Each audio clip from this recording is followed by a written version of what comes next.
Bem-vindo ao Reddit Stories, onde os pais da original poster querem que ela compre uma casa para a irmã.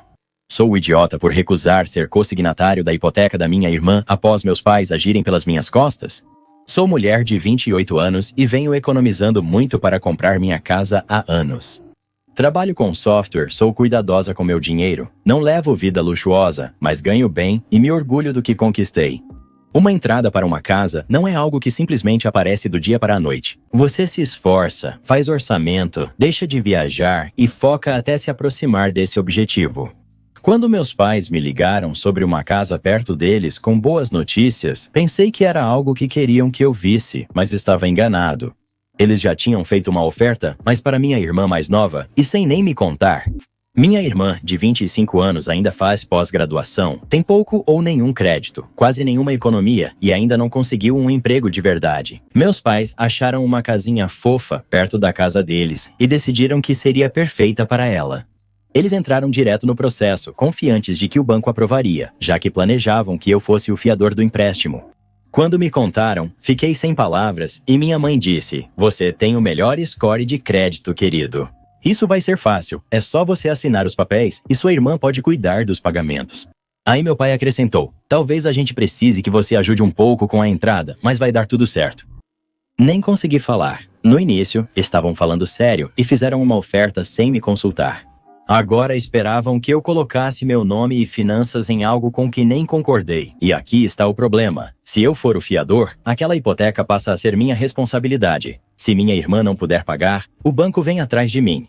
Isso arruinaria meu crédito e acabaria com minha chance de comprar uma casa em breve. Mesmo se ela pague, o empréstimo constaria no meu histórico e poderia levar um credor a recusar minha futura hipoteca. Quando expliquei, me chamaram de egoísta. Minha mãe disse: "Nós te criamos melhor que isso. Você esquece os valores da família." Minha irmã me acusou de abandoná-la, dizendo que eu estava deixando ela e meu pai desamparados. Ele sugeriu que poderiam repensar o apoio financeiro ao meu casamento se eu não ajudasse a família agora. Então, resumindo, eles fizeram um grande compromisso financeiro sem o meu consentimento. Agora tentam me culpar por não querer sacrificar meu futuro financeiro pelo conforto da minha irmã. O irônico é que eles mesmos poderiam ter sido fiadores, mas não foram. Perguntei o motivo e meu pai explicou que o crédito deles era ruim, não queriam arriscar e queriam que eu assumisse o risco por eles. Por um tempo, eu até me senti culpado. Comecei a me perguntar se eu realmente estava sendo insensível. Quanto mais eu pensava, mais irritado ficava. Porque isso não era sobre ajudar a família, era sobre a conveniência da minha irmã às minhas custas. Talvez a próxima parte explique por que isso me afetou tanto. Fui adotado por eles aos 6 anos de idade. Eles tinham dificuldades para ter filhos, e fui a solução milagrosa até terem um filho biológico. 3 anos depois que eu cheguei, minha irmã nasceu, o bebê milagroso deles, e a partir desse momento, tudo mudou. Crescendo, era claro quem recebia tratamento especial. Minha irmã nunca errava, ela sempre conseguia o maior quarto, acampamentos caros, celular novo, aplausos altos. Eu precisava ser responsável, ajudar e sempre entender. Se ela esquecesse o dever, eu lembrava. Se errasse, eu corrigia. Nem sempre era cruel, mas era constante. A mensagem era sempre a mesma. Ela era a escolhida e eu era o estável. Quando surgiu a questão da hipoteca, percebi que não queriam minha ajuda, só me usavam novamente. Porque eu sou aquele que é bom com dinheiro, aquele que tem juízo e aquele que não sabe dizer não. Eu amo minha família, mas desta vez eu simplesmente não posso fazer isso. Eu não posso arriscar meu crédito, minhas economias e minha paz de espírito só porque eles não conseguem dizer não para minha irmã. Agora o negócio da casa está em espera. Meus pais estão furiosos e minha irmã me chama de monstro por mensagem. Eu me sinto como o bode expiatório da família de novo, mas estou me mantendo firme. Eu sou o idiota? Você não é idiota nem egoísta, está sendo inteligente. Seus pais e sua irmã tomaram uma decisão financeira e depois tentaram te envolver para limpar a bagunça. Isso não é amor de família, é manipulação. Se seus pais acham que é um investimento tão bom assim, eles mesmos podem ser fiadores, mas é claro que não vão fazer isso porque sabem dos riscos. Eles querem que você assuma isso por eles. E o fato de eles terem feito a proposta sem nem te contar antes já diz tudo o que você precisa saber sobre o respeito deles pelos seus limites. Você conquistou seu crédito, economias e estabilidade. Você não deve nada a eles. Se ameaçarem reter o dinheiro do casamento, deixe. Sinceramente, eu vejo isso como um sinal para impor limites firmes ou até mesmo se afastar. Eles claramente não te veem como uma filha, te veem como um plano reserva, não como a errada. Tudo isso mostra claramente o contraste entre filho dourado e bode expiatório. Sua irmã é mimada e você manipulada pela culpa para pagar por isso. Não ceda. Se você ceder, eles sempre vão te usar como rede de segurança e proteja seu crédito o quanto antes. Quem pensa como os pais, muitas vezes vai além das manipulações emocionais e busca se beneficiar. Congele seu crédito usando seu nome, ligue para as agências e garanta a segurança de suas informações. Eu sei que parece duro, mas proteja-se. Você pode amar sua família à distância, mas nunca às custas do seu futuro financeiro. Atualização. Oficialmente, não serei mais fiador da hipoteca da minha irmã. Falei claramente isso aos meus pais. Eu não vou contribuir com um único centavo para o pagamento inicial e eles precisam parar de me colocar em situações financeiras com as quais eu nunca concordei. A reação deles foi previsível. Minha mãe chorou, meu pai deu sermão sobre família ajudar família e minha irmã parou de falar comigo. Isso já funcionou comigo, viagens de culpa e ligações longas e tristes me fazendo parecer o problema. Algo mudou, cheguei ao meu limite. Percebi que quando diziam que eu era maduro para a minha idade, na verdade queriam dizer que eu podia ter mais responsabilidades ao analisar padrões da nossa família. Quando diziam que eu era sortudo por estar nesta família, queriam dizer que eu lhes devia isso. Então, decidi que isso será o meu ponto final. Vou me afastar por enquanto, sem bloquear ninguém, mas cansei de seguir o papel que me deram. Encerrei contas compartilhadas, conferi as que estão no meu nome e garanti que minhas finanças sejam só minhas. Meu próximo salário vai direto para um banco novo que eles nem sabem que existe. Meu trabalho é remoto, então decidi me mudar para outro estado. É algo que eu queria fazer há um tempo, mas agora parece necessário. Preciso de distância física e emocional de tudo. Congelei meu crédito nos 3 órgãos, graças aos comentários. Aprendi a fazer isso direito. Ninguém vai abrir nada no meu nome novamente. O mais difícil é perceber que não perco só meus pais, mas também a ilusão do que achava que eles eram. É estranho perceber que cresci em uma família que só me valorizava quando era útil, mas não estou sozinho. Meus amigos me apoiam tanto que me emociono só de lembrar. Eles ajudaram nas malas e perguntam como estou diariamente. Uma até comentou, você pode criar uma nova família agora e está certa. Então é isso, acabou pra mim, estou indo embora. Não vou mais assinar, salvar ninguém ou me explicar, estou escolhendo a mim. Atualização, 4 dias depois. Achei que o pior já tinha passado após eu dizer não. Quando segui o conselho de todos e consultei meus relatórios de crédito, descobri um cartão de crédito ativo que nunca abri. Ele estava lá há anos com meu nome, informações e o endereço deles. No começo, achei que talvez fosse um engano, mas quando olhei mais de perto, os extratos de cobrança me contaram toda a história. Estava sendo usado para despesas domésticas, as compras de supermercado dos meus pais, as contas de serviços deles e assinaturas. Fiquei sentado, olhando a tela, percebendo que esse cartão fora usado por muito tempo. Nenhum pagamento atrasado, o que significava que eles mantiveram tudo em segredo para proteger esse segredo.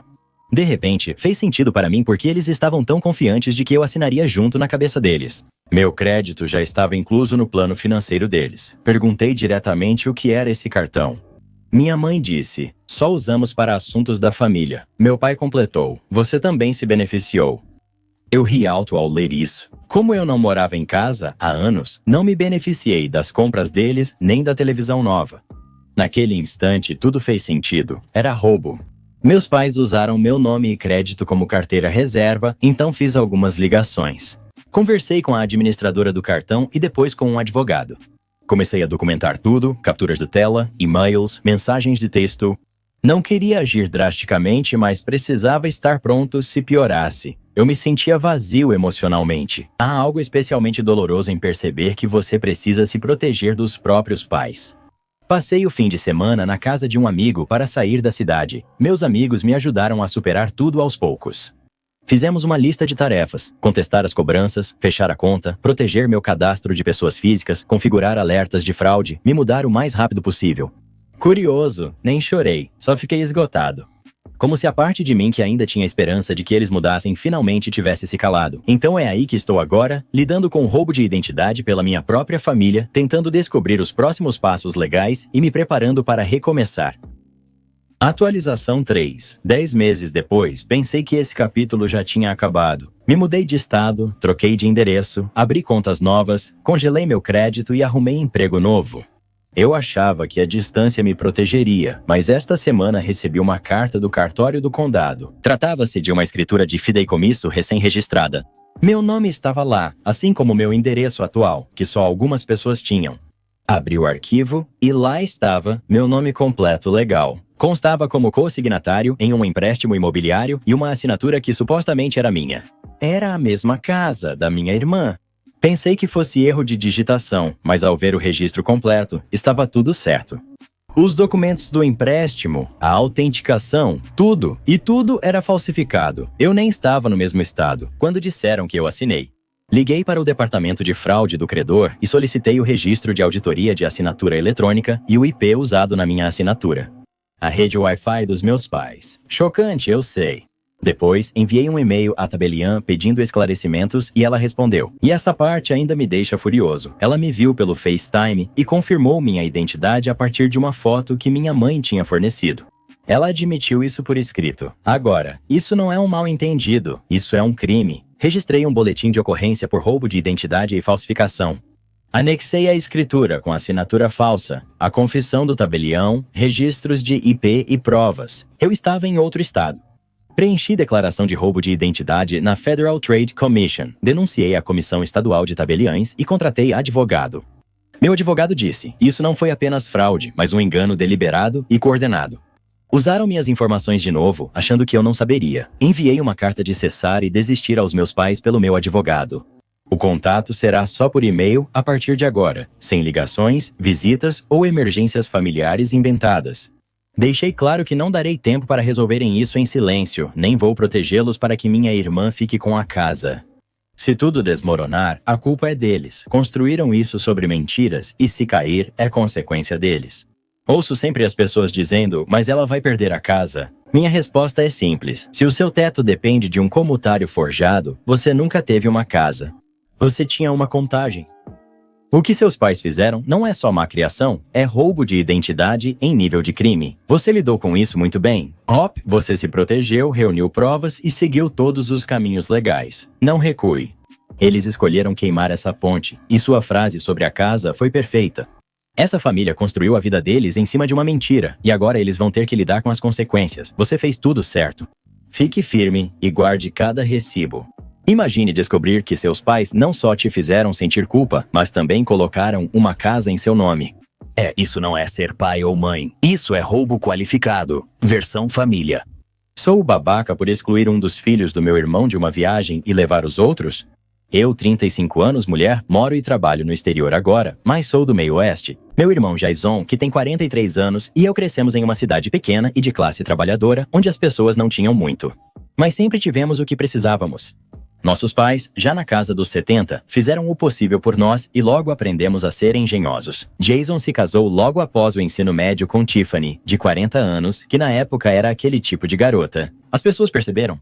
Ela era selvagem, sempre saía, bebia com amigos e aproveitava a vida como se merecesse só bons momentos. Meu irmão era o completo oposto. Ele é um bobão, para falar de forma educada, quieto, meio nerd e, sinceramente, não estava preparado para nada disso. Mas ela era bonita, e acho que foi só isso que bastou para ele mergulhar de cabeça em algo que ele não conseguia acompanhar. Eles tiveram Jace, 19, Jeff, 17 e Hannah, 12. O casamento deles acabou antes mesmo de Hannah nascer. Eles tentaram consertar as coisas algumas vezes, mas era uma causa perdida. Tiffany seguiu bebendo e sumindo, e após o divórcio, Jason ficou com a guarda compartilhada. Após um tempo, ele conheceu Jenny, de 43 anos. Inicialmente, achei que ela era boa para ele. Ela era estável, trabalhava duro e tinha a vida em ordem. Não era chamativa ou dramática como a Tiff. Achei que talvez dessa vez ele finalmente tivesse dado sorte. Eles namoraram por um tempo, se casaram e logo tiveram a Daisy, que agora tem 10 anos. Foi aí que tudo mudou. Jenny largou o emprego e decidiu que seria uma mãe que fica em casa, mas só para a Daisy. Ela nem fingia se importar com os 3 filhos que Jason já tinha. Jason trabalhou mais para compensar a renda perdida. E a partir desse momento ficou claro que Jenny comandava a casa. Toda decisão passava por ela, e a determinação de Jason sumiu completamente. Os 3 filhos mais velhos deixaram de visitar a mãe porque ela bebia e havia estranhos entrando e saindo. Jason conseguiu a guarda total, mas isso só significava que Jenny tinha que lidar com crianças que ela não queria. Moro no exterior, então por muito tempo não vi o que acontecia. Quando eu visitava, percebia que Jenny e Daisy faziam tudo juntas. Jantavam fora, viajavam, iam às compras, enquanto os outros 3 mais velhos ficavam em casa. Não foi só 1 ou 2 vezes, era toda vez. Quando confrontei Jason sobre isso, ele dizia que só tentava manter a esposa feliz, porque o divórcio o destruiu e não suportaria outro casamento fracassado. Eu achava isso patético, mas o que podia fazer? Os anos passaram e tentei manter contato com as crianças. Quando quiseram aprender a dirigir, Jason e Jenny não quiseram pagar aulas, então minha mãe ensinou Jace e eu comprei um carro usado para ele. Tivemos que pressionar o Jason a incluir o Jace no seguro. Ele só fez isso após culpar o garoto e fazê-lo pagar metade do valor. Jeff agora compartilha e ajuda a manter o carro. Quando minha esposa e eu nos casamos há 6 anos, decidimos incluir os 3 no testamento, já que não planejávamos ter filhos. Eles são nossos beneficiários, foi justo, já que tiveram tanto azar na vida. Começamos a levá-los em pequenas viagens anuais quando voltávamos para casa. Nada extravagante, apenas viagens de 1 semana pelos Estados Unidos, fazendo trilhas, indo a praias, viagens de carro, coisas assim. A lembrança comum que crianças deveriam ter. Planejamos essas viagens nas mesmas semanas em que Jason e Jenny levavam Daisy, assim ninguém comentou. Mas este ano as coisas ficaram complicadas. Jace conseguiu um estágio neste verão, então decidimos adiar nossa viagem para o outono. Escolhemos Maine pelas cores do outono, clima fresco, cidades pequenas e boa comida. Contei nosso plano para Jason só para mantê-lo informado. Ele imediatamente disse que precisávamos incluir Daisy desta vez. Aparentemente, os pais de Jenny, que sempre bancaram as férias da família, perderam dinheiro em investimentos ruins. Jenny ainda não voltou a trabalhar e o salário de Jason não é suficiente para as viagens de costume deles. Então, agora que eles não podem pagar pelas próprias férias, de repente querem que Daisy vá junto com a gente nas nossas. Mesmo que fosse justo, não gostaria de levar a Daisy. Eu odeio dizer isso sobre uma criança, mas ela é mimada, barulhenta e vive se gabando do que tem. Que os irmãos dela não têm, ela já disse coisas cruéis antes, até me dizendo que os irmãos não são realmente família, porque são filhos da Tiffany. Já vi ela fazer birra em feriados porque não ganhou mais presentes do que os outros. Sei que não é toda a culpa dela, foi criada assim, mas levá-la de férias, jamais. Falei para Jason que não daríamos conta das 4 crianças e levaríamos só as 3 mais velhas. Como sempre, ele sugeriu que a Jenny viesse ajudar. Isso foi um não imediato. Depois ele sugeriu que nossa mãe fosse no lugar, o que é absurdo já que ela está prestes a fazer uma cirurgia de substituição do quadril. Avisei que a viagem já estava planejada e não havia espaço para mais gente. Mesmo assim, ele se irritou. Eles começaram a fazer postagens vagas sobre a gente no Facebook, dando a entender que eu era cruel por excluir a família.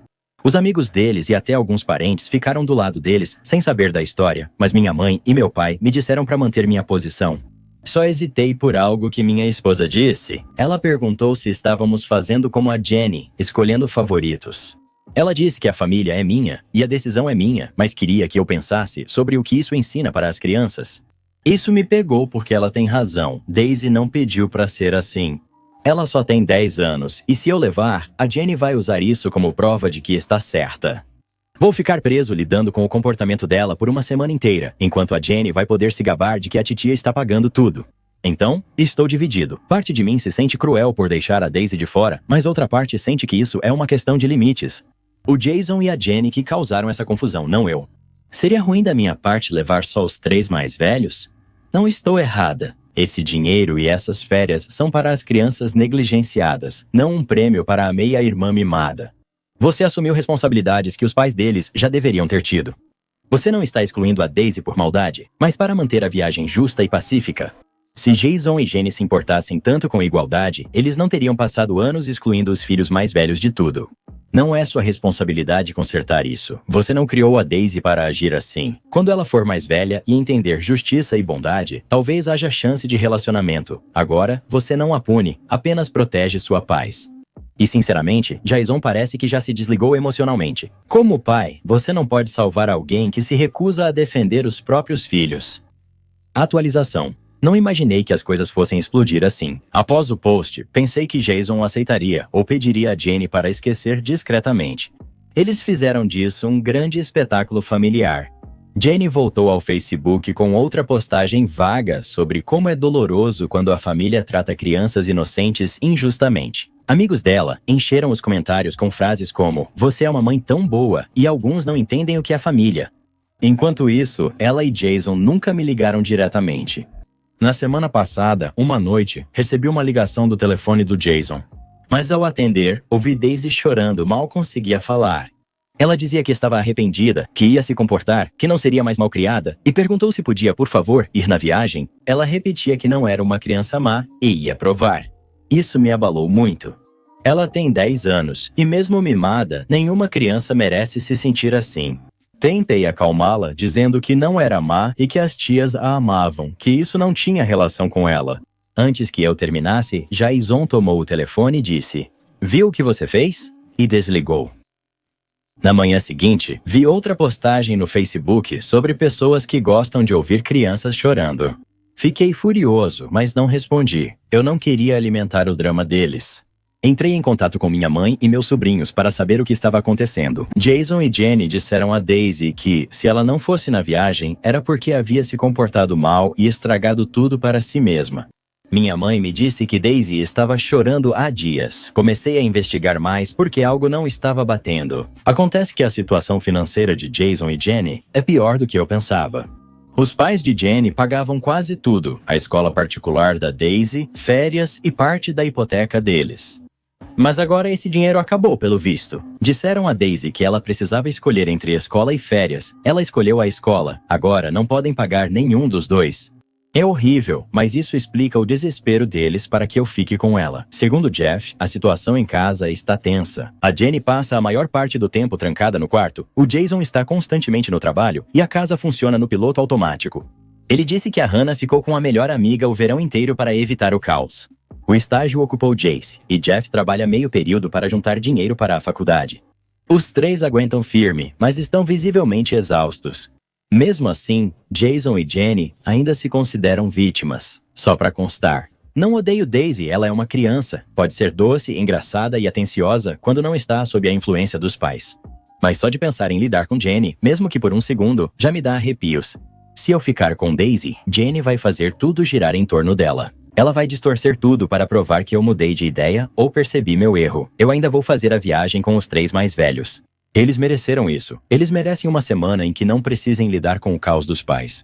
Quanto a Jason e Jenny, eles podem lidar com a bagunça que criaram.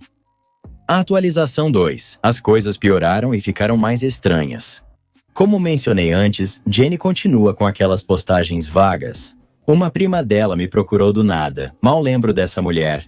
Acho que ela veio ao casamento de Jason e Jenny, talvez em alguns feriados.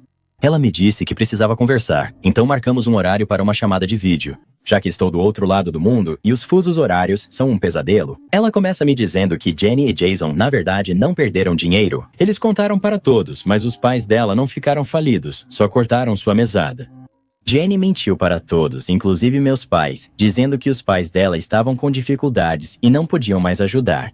Os pais dela descobriram o que ocorria com as crianças e interromperam tudo. Veja como isso veio à tona. Jenny comentou com minha mãe que estava sobrecarregada cuidando dos 3 filhos do marido do primeiro casamento. Ela disse que parecia ter recebido uma sentença de 16 anos. Minha mãe, como sempre, respondeu na hora. Algo como: se ter Hannah em casa é um fardo tão grande, ela pode vir morar com a gente. Foi meio sarcasmo, meio frustração. Jenny se apegou a isso. Quando Jace terminou o ensino médio, Jenny e Jason disseram a ele que não podia continuar morando lá. Ele tinha que encontrar o próprio lugar para morar. Eles planejam o mesmo para Jeff, e os pais de Jenny ficaram chocados ao saber. Eles achavam que os filhos mais velhos moravam com meus pais por escolha. Jenny contou isso para eles. Eu era quem pagava a escola particular dos filhos mais velhos. Outra mentira. Quando a mãe dela soube, ligou para Jenny e a repreendeu, segundo ela mesma. Você não pode dizer para um jovem de 18 anos que ele é adulto e está por conta própria enquanto pega dinheiro da gente. Tipo, você ainda está criando filhos. Jenny perdeu a cabeça e aquela ligação terminou com os pais dela cortando qualquer contato com ela completamente. A prima contou que os pais davam dezenas de milhares de dólares por ano para Jason e Jenny, achando que ajudavam nas despesas da família. Eles não sabiam que o dinheiro era usado para a mensalidade da Daisy e viagens sem os 3 mais velhos. Os pais dela ficaram chocados. Também perceberam que Jenny dizia que eu mimava os mais velhos e ignorava Daisy. Ela inventava histórias de viagens que eu fazia com os outros, deixando Daisy chorando em casa. Enquanto isso, eu era literalmente o único tentando tratar os 4 de forma justa. Os pais da Jenny desistiram dela. Pararam de atender suas ligações e evitaram falar com quem a defendia. Disseram à prima que estavam cansados das mentiras. Quando ouvi tudo isso, eu simplesmente fiquei sentado ali, em choque. Foi uma sensação de alívio, mas também deprimente. A casa de cartas de Jenny finalmente desabou. Ela voltou a trabalhar após 10 anos fora do mercado, mas não está indo bem. Sinto pena da Daisy, ela não causou isso, mas será a mais afetada. Gostaria de dizer que acabou, mas duvido. Minha mãe cuida das coisas e eu mantenho contato com as crianças. Eles são fortes e contam comigo e com minha esposa, mas Jason e Jenny fizeram suas escolhas. Atualização 3. Meses se passaram desde a última vez e muita coisa aconteceu. Finalmente viajamos para Maine. Só eu, minha esposa e os 3 filhos mais velhos. Perfeito. Ar puro, folhas de outono, cabanas acolhedoras, lagos calmos e paz para nós e as crianças, sem dramas. Fizemos trilhas, colhemos maçãs e assistimos filmes até tarde. Pela primeira vez, eles só puderam ser crianças. Jefferson disse que foi a melhor semana da vida dele, o que já valeu a pena. Enquanto isso, Jason e Jenny estavam ocupados se autodestruindo. Descobri pela minha mãe que Jenny está favorecendo Hannah, comprando roupas, saindo com ela e tentando causar ciúmes na Daisy. É distorcido, e acho que até a Hannah entende o que ocorre. Ela é educada, mas não se deixa enganar. Quanto ao Jason, ele continua fazendo o que faz de melhor, nada. Ele culpa minha mãe, dizendo que ela me colocou contra ele, mas foi ele quem fez isso sozinho. Ele fez um comentário grosseiro sobre minha esposa para ela semanas atrás, e ao ser confrontado, disse que eu devia parar de falar da família dele. Falei que mencionaria a esposa dele por ser cruel e ele ser fraco para impedir. Isso acabou com a conversa. Sinto uma estranha paz por ter acabado com ele. Fico triste pelas crianças, mas percebi que você não pode ajudar alguém que não quer ser ajudado. Mudando de assunto, o Jace entrou em contato comigo recentemente com algo inesperado, segundo ele. Tiffany, mãe biológica deles, entrou em contato com ele de repente. Ela mora na Califórnia, está sóbria, casou novamente e busca redenção. Ela se ofereceu para pagar a passagem dele para ir visitá-la. Ele não tinha certeza sobre isso, então eu disse que iria com ele. Fomos no mês passado, foi estranho. Tiffany parecia mais velha e cansada, mais centrada. Ela chorou e disse que queria voltar atrás. Fiquei em silêncio enquanto ela conversava com Jace. Acho que ele a perdoou bastante para deixar parte do peso para trás. Antes de irmos, ela lhe entregou a papelada de 3 CDBs pequenos, um para cada criança, cerca de $15.000 cada. Não muda a vida, mas é algo, disse ele. Vai garantir que os outros recebam quando chegar a hora. Minha volta para casa foi tranquila. Ele parecia aliviado e pensativo, como se algo tivesse se encaixado. Tenho orgulho deles, pela resiliência, por ainda rirem e terem esperança, mesmo após tudo o que viveram. Então é assim, Jason e Jenny seguem na bolha, Daisy ainda na escola particular, e os mais velhos continuam firmes. Se tem uma coisa que aprendi com tudo isso, é que família não é sobre sangue ou nomes. É sobre quem está presente, quem escuta e quem te ama sem precisar de reconhecimento. Então é isso. Vá pra Maine. Ame quem é importante e não deixe que te causem culpa ou caos. Boas festas a todos. Impressionante como isso cresceu, mas parabéns por manter sua posição. Jason e Jenny parecem confundir controle com amor. Você fez mais por essas crianças do que qualquer um deles, e isso é claro. Jenny tentar usar o ciúme da filha como arma diz tudo sobre ela. Você mostrou como é uma família de verdade, e aquela viagem para Maine provavelmente trouxe mais cura do que qualquer sessão de terapia poderia trazer. Continue fazendo o que você está fazendo. Essas crianças nunca vão esquecer quem lutou por elas. Pelo menos essas crianças têm um adulto sensato que está presente. A viagem para Maine fez o que os pais deles se recusaram a fazer. Jenny está aqui preparando sua próxima postagem no Facebook. Falando em Facebook, você já pensou em desativar todas as suas contas de redes sociais por um mês inteiro? Tente fazer isso no final desse mês. Talvez você nem queira mais reativar suas contas. Sou idiota por não dividir o fundo universitário da minha filha? Não achei que discutiria dinheiro de faculdade com meu marido. Eu não esperava. Quando penso nos últimos 10 anos, penso primeiro na minha filha. Ela tinha apenas 7 anos quando o pai dela faleceu. Foi um daqueles acidentes que ninguém esperava. Daqueles que fazem você querer que o tempo pare por respeito. Não parou, mas algo em casa parou. Tudo ficou mais silencioso por muito tempo e seguimos com passos menores. Houve um acordo depois. Não me senti sortudo por receber isso. Devolveria tudo só para tê-lo entrando pela porta de novo. Mas eu também sabia que nossa filha merecia a chance de crescer sem sentir que a perda significava limitações. Então eu coloquei a maior parte do dinheiro em um fundo para a educação dela. Guardei uma parte para nosso sustento, já que precisávamos comer, pagar contas e aproveitar pequenas coisas. O fundo era para ela, nunca pensei nisso para mim, considerando como meu. Com o tempo, a vida ficou mais calma e me casei de novo com um homem bondoso. Ele tinha 2 filhos, uma filha da idade da minha filha e um filho mais novo. Nos misturamos como muitas famílias, com momentos constrangedores, bons e pequenas vitórias, como da primeira vez em que todas as crianças riram da mesma piada. Nós os criamos juntos e não ficávamos controlando quem comprou o quê ou quem pagou por qual sapato. Simplesmente vivíamos como uma família que fazia o possível. Agora, no último ano do ensino médio, minha filha se dedicou bastante para estudar na escola onde o pai estudou. Ela guardou um moletom antigo dele e usou na noite em que recebeu a carta de admissão. Ela leu, cobriu o rosto e chorou. Coloquei as mãos em seus ombros e permaneci ali com ela. Minha enteada também entrou em um programa maravilhoso, um que combina perfeitamente com ela. Fiquei feliz por ela.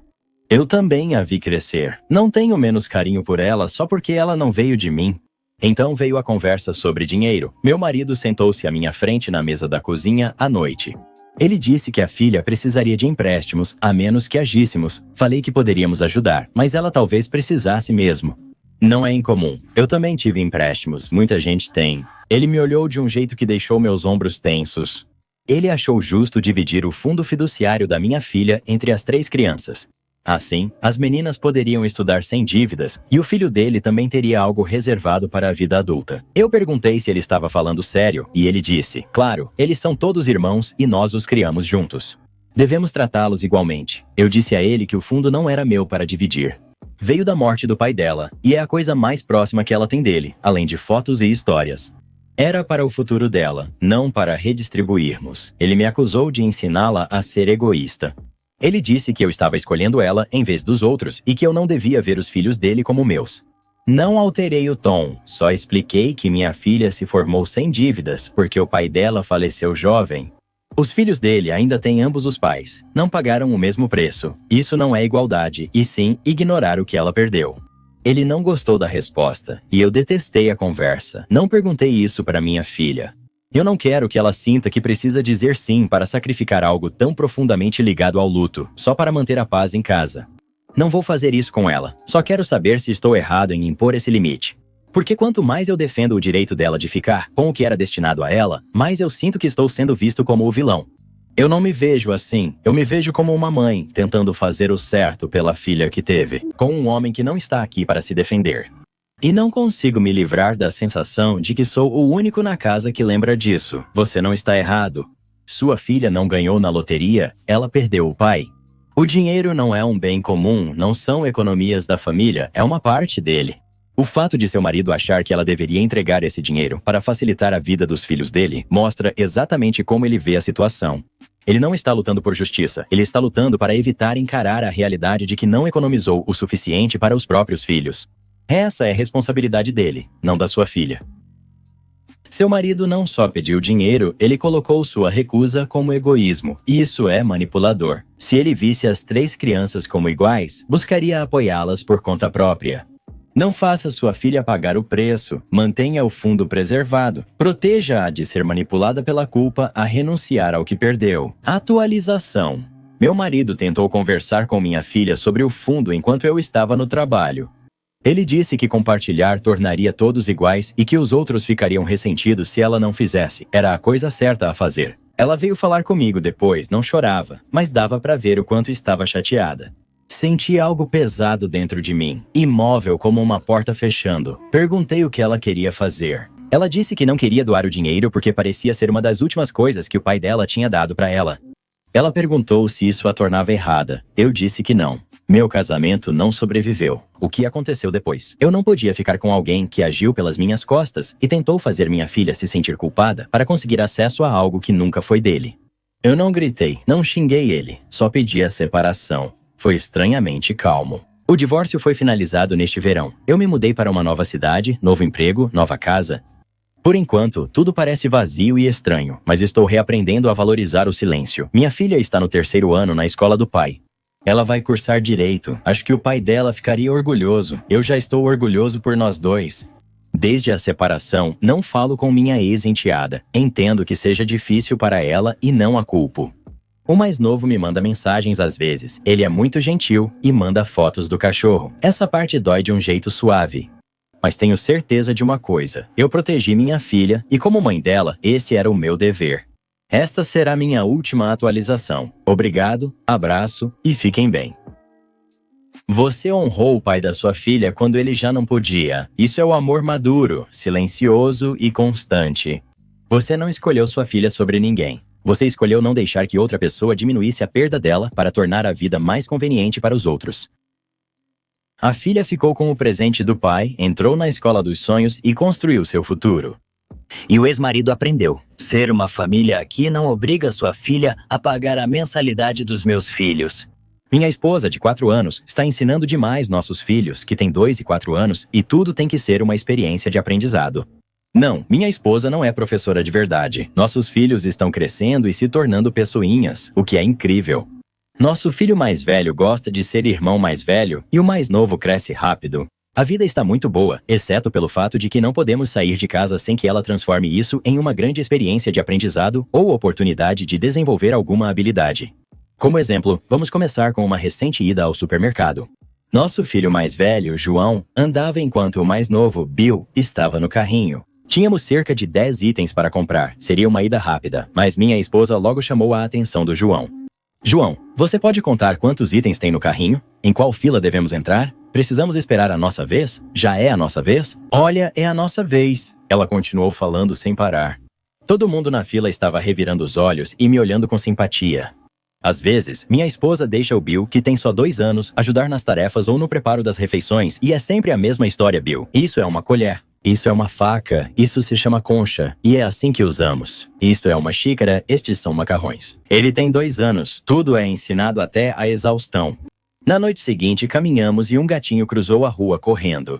Um pai comum perguntaria ao filho que animal era aquele, diria muito bem se ele respondesse gato e seguiria. João disse que era um gato, e minha esposa respondeu: sim, é um gato filhote. Sabe como se chama um gato filhote?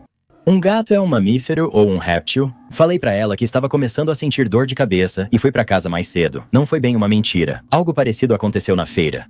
As crianças não foram aos brinquedos nem comeram guloseimas porque estavam ocupadas desenvolvendo habilidades. Não suporto mais essa frase, me dá vontade de gritar quando digo: amor, só deixa eles se divertirem. Ela sugere conversarmos sobre o que aprenderam no caminho de casa, mas é uma ótima chance de desenvolverem habilidades. Eles não vão lembrar em 2 horas. Se quero comprar um brinquedo simples só para diversão, não posso, pois dizem que não desenvolve habilidades, nem mesmo uma bola. Ela vai dizer que é ótimo para ajudar eles a desenvolverem habilidades de coordenação. Toda atividade é um aprendizado. Já conversei com ela e disse que é maravilhoso. Ela quer dar vantagem aos nossos filhos e valoriza o seu foco em ensinar habilidades de vida, mas nem tudo precisa ser lição. Eles não podem só colorir desenhos, precisam revisar as cores primárias e depois fazer uma atividade de enriquecimento. Depois da feira, eu perdi a cabeça. Naquela noite, ela comentou o quanto as crianças se divertiram. Não me orgulho disso, mas eu explodi. Isso foi depois de pelo menos 100 conversas, cada uma com uma abordagem diferente. Tentando fazer ela entender, acabei gritando: não! Eles não se divertiram, eles não puderam andar na roda gigante. Eles tiveram uma aula de física, não comeram nada frito. Eles tiveram aula de nutrição, mas não puderam brincar. Eles tiveram uma sessão de contagem, não puderam tentar ganhar um peixinho dourado. Tiveram uma aula de zoologia. Nada do que fizeram seria divertido em nenhum universo. Agora, de acordo com ela, eu sou um pai apático que deixa ela fazer todo o ensino para os meus próprios filhos. Não quero negar experiências educacionais a eles, mas precisam apenas ser crianças. Às vezes, ela pensa que torna o aprendizado divertido, mas nada mais é divertido. Não suporto mais ouvir esses termos da moda como desenvolvimento de habilidades e enriquecimento, repetidos 50 vezes por dia sem sentir que vou enlouquecer. Atualização. Para responder algumas perguntas. Sim, as crianças estão entediadas. Bilu tem só 2 anos e ainda não fala bem. Jonatas já perguntou várias vezes por que não fazemos logo o que viemos fazer. Usando a feira como exemplo, ele perguntou por que não podia ir na roda gigante, mas minha esposa o ignorou e seguiu ensinando. Por isso fiquei tão irritado naquela noite. Parece que é mais sobre ela do que sobre o desenvolvimento das crianças. Converso com meus filhos o quanto consigo, mas mal falo com eles. Se ela não ensina ou sugere algo para desenvolver habilidades, parece que atrapalha meu relacionamento com meus filhos. Só percebi o quanto guardei para mim ao ver as respostas ao meu post. Veja o que aconteceu depois. Aconteceu no melhor momento, mesmo sem planejar. João tem 4 anos e vai à pré-escola 3 vezes por semana. No dia da postagem, recebi uma ligação da professora, que disse que João é inteligente, com um ótimo vocabulário e memória. O que ela disse depois me emocionou e me fez considerar o divórcio. João foi deixado sozinho várias vezes no tempo livre, sem atividades estruturadas. Eles têm algumas atividades estruturadas, algumas semi-estruturadas como pintura, onde eles são livres para pintar o que quiserem, e algum tempo livre não estruturado, onde podem brincar com qualquer um dos brinquedos da sala de aula. Alguns são educativos, outros só para diversão, como blocos de Lego e bichos de pelúcia. Quando João ganhou aquarelas e papel pela primeira vez, não fez nada. A professora pensou que era nervosismo, pois muitas crianças são novas em ambientes sociais, e notou que ele não brincava muito com os outros. Ela tentou incluí-lo nas brincadeiras, mas ele parecia desinteressado. Ela me contou de um incidente em que a turma recebeu giz de cera metálico e papel cartão preto. João, de novo, não fez nada. Quando ela perguntou o que ele queria desenhar, ele disse que não sabia. Ela deu sugestões como desenhar seu personagem de desenho animado favorito, um animal de estimação ou até mesmo um alienígena, mas ele ainda disse que não sabia o que desenhar. Depois de mais algumas sugestões, João olhou para ela e disse: "Eu não sei que habilidade eu deveria estar aprendendo." Eu quase desabei. Nunca percebi isso antes, mas acho que deveria. Meus meninos não têm habilidades sociais, criatividade ou imaginação e nem percebem isso. Às vezes, o objetivo da diversão é só se divertir, já que nunca puderam experimentar isso. Eu me odeio por não ter percebido isso antes. Criamos enciclopédias ambulantes sem personalidade, imaginação ou senso de diversão. Eles sabem contar, cozinhar uma refeição simples e entendem que uma máquina de lavar limpa as roupas. Eles não sabem se relacionar com crianças da mesma idade, nem aprender com os erros junto aos amigos. Ou que nem sempre a diversão precisa ser educativa. Naquela noite, conversei seriamente com minha esposa e não permiti que ela ligasse para a professora. Falei que marquei uma consulta com um terapeuta familiar, e se ela quisesse continuar casada, iríamos juntos à terapia familiar e de casal. Sem desculpas, ela deve melhorar como mãe e eu ser um pai mais presente, reconheço que também faço parte do problema. Fui filho único, com pais ausentes e pouca convivência com outras crianças ou pais. Como adulto, só saber o que está errado não significa que eu automaticamente sabia o que era certo. Quero fazer aulas de parentalidade futuramente, mas por enquanto começamos com terapia. Amo minha esposa e quero estar com ela mais que com qualquer um. Vou sugerir o divórcio mesmo sem brigas, infidelidade ou qualquer problema entre nós. Nosso filho é feliz e saudável. Financeiramente, somos bastante bem-sucedidos. Nenhum de nós tem problemas de saúde graves ou ganhou muito peso. Estamos juntos há 15 anos, ótimos parceiros e amigos. Ela parece não ter mais interesse em mim e isso dói. Ela nem gosta de passar tempo comigo. Quando passamos tempo juntos, ela geralmente fica olhando para o celular. Não consigo competir com o Instagram. Ela trata me abraçar como se fosse uma obrigação. Ela chegou a registrar isso em um app de tarefas. Me abraçava e marcava como feito. Era ruim, parecia abraço por pena, mas piorou quando ela achou até isso esforço demais. Um beijo é algo que eu tenho que iniciar, ou então nem acontece. Ela parece não ter interesse nenhum nisso, e eu quase não tento mais. Nunca transamos. Isso começou após virarmos pais, mas agora acho que nem importa mais. Por um tempo, eu me convenci de que, se eu simplesmente fizesse mais, ela finalmente se sentiria melhor, teria mais tempo e energia para passar comigo e, enfim, mudaria. Mas agora eu faço toda a comida, toda a limpeza e a maior parte da criação dos filhos. Coloco o bebê para dormir quase todas as noites, o que nem sempre é fácil. Quando isso acaba, ela já dormiu ou está sentada olhando o celular. Com a cozinha uma bagunça esperando para eu limpar, estou exausto e nada mudou. Na semana passada, tentei falar que parecia que ela não gostava mais de mim. Ela respondeu. Ela só precisava de mais tempo para si mesma, para ficar sozinha. Sugeri, que tal eu ficar com a criança o sábado inteiro e você aproveita um tempo sozinha? Depois a gente podia ter uma noite de encontro, ela adorou a ideia. Fantástico. Eu tive um ótimo dia com nosso filho pequeno. Ela saiu para fazer compras e cuidar das coisas dela. Coloquei a criança para dormir cedo, pois não dormiu de tarde, e assistimos a um programa juntos. Ela ficou o tempo todo no celular, então duvido que consiga me contar muito do que assistimos. Às vezes, eu ria e ela não sabia o motivo. Ok, talvez ela não esteja gostando do programa, isso acontece. Eu sugeri que a gente voltasse para o quarto, que é como eu geralmente tento começar as coisas, ela disse. Sim, por um instante, criei esperanças, achando que finalmente tinha feito o suficiente. Sempre que eu a beijava, ela começava a falar sobre algo que pensava o tempo todo. Novos assuntos, basicamente demonstrando repetidas vezes que ela não tinha interesse em me beijar, por 15 minutos. Quando eu tentava conversar, a gente ria, discutia o que precisava para a semana e seguia em frente. Qualquer tentativa de reatar algo romântico era sempre recusada da mesma forma. Ah, beijar tudo bem, mas já falei que comprei uma camisa fofa? Desisti. Eu disse que precisava fazer algumas tarefas. Ela, prestativa, sugeriu outras coisas que eu precisava fazer antes de dormir. E então, ela foi dormir. Fui fazer minhas tarefas, tomei uma cerveja, chorei, mas ao amanhecer, estava em paz com tudo. Não quero me relacionar com ninguém mais do que com ela. Ela é minha melhor amiga, parceira, ótima mãe e muito engraçada. Não quero me relacionar com quem não sente interesse romântico por mim. Isso é injusto?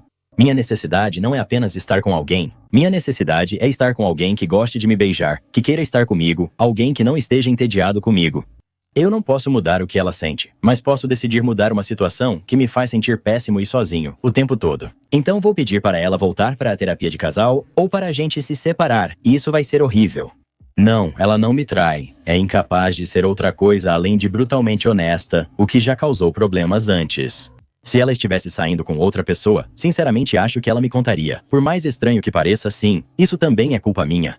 Não falo muito sobre meus sentimentos e priorizo a felicidade dela acima da minha. Faço terapia por isso e outros motivos. Eu não acho que isso mude o que ela sente. Sinceramente, não parece que ela seja uma grande amiga, parceira ou mãe. Tem certeza de que não está vendo uma versão idealizada dela? Porque ela parece bem ruim.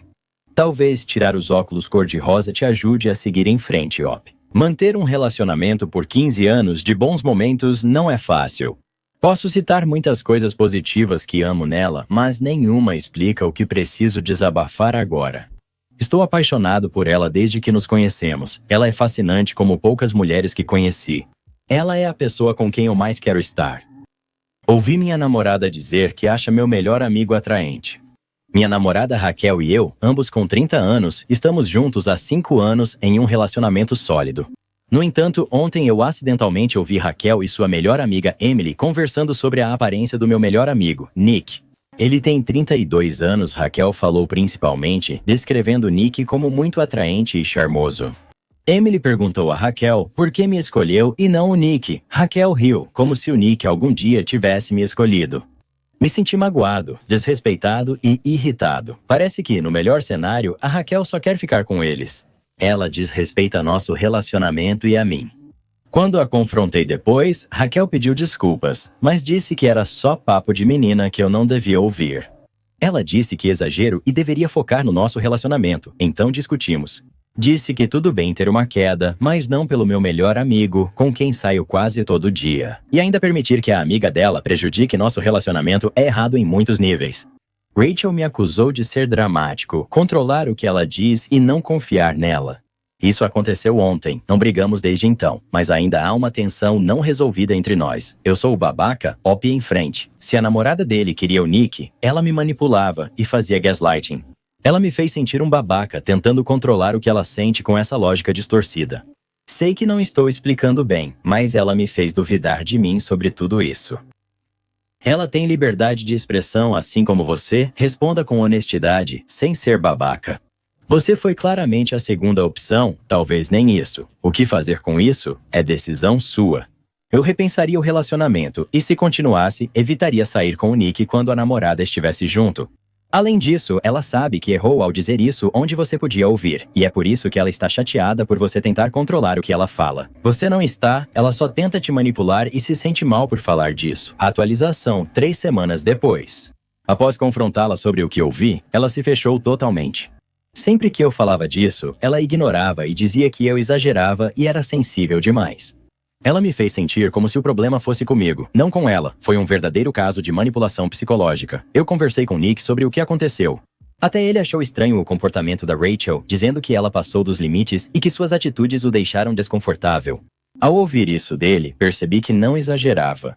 A indiferença da Rachel e sua recusa em admitir o mal que fez me mostraram que eu merecia mais. Eu terminei nosso relacionamento de 5 anos. Agora a Rachel está dizendo para nossos amigos que terminei com ela por causa de uma conversa inocente entre garotas. É revoltante porque não é verdade, mas o que realmente me pegou foi quando a Rachel mandou mensagem para o Nick apenas alguns dias depois que terminamos, convidando-o para ir ao cinema. Nick pediu que ela não o procurasse mais e bloqueou seu número. Ainda sofro, mas sei que foi o certo. Estar solteiro é melhor do que estar com alguém que não me respeita. E é isso. Não sou o babaca. Se o Nick falou a verdade e não ficou com ela, ele é de verdade. Compre uma cerveja para ele e convide-o para ir à sua casa. Passem um tempo juntos e assistam a um filme. Faça a ex sentir ciúmes. Ele não ficou com ela. Ele está com a namorada desde o ensino médio e não é alguém que trairia. A audácia dela de procurar o Nick logo depois que vocês terminaram. O Nick parece ser um amigo leal até o fim. Ele é mesmo. A ex sabe da namorada do Nick, original poster. Ela já a conhecia, pois saímos juntos em grupo. Ela fingir ser melhor amiga da namorada do Nick enquanto queria ele o tempo todo é assustador e estranho. Tenho 35 anos e sou homem. Minha mãe de 58 está com um noivo de 24 e ele quer que eu o chame de pai. Tenho 35 anos, meu pai faleceu quando eu tinha 19, deixando minha mãe, meus 2 irmãos e eu. Desde então, ela nos criou e voltou a namorar ao longo dos anos. Nossa família é unida. Minha mãe e eu temos casas que ficam uma atrás da outra, com um portão entre elas, então é normal eu ir lá para jantar ou ajudar em alguma coisa. Ela lava minhas roupas e meus irmãos e eu jantamos na casa dela em cestas alternadas. Com o tempo, os namorados dela ficaram mais jovens, mas isso nunca nos incomodou, pois só queremos sua felicidade.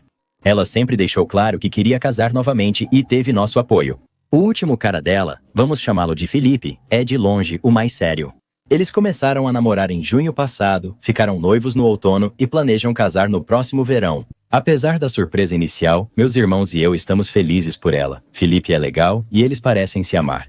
Mas é aqui que as coisas começam a ficar estranhas neste fim de semana. Felipe me liga e pergunta se eu poderia ir até a casa deles.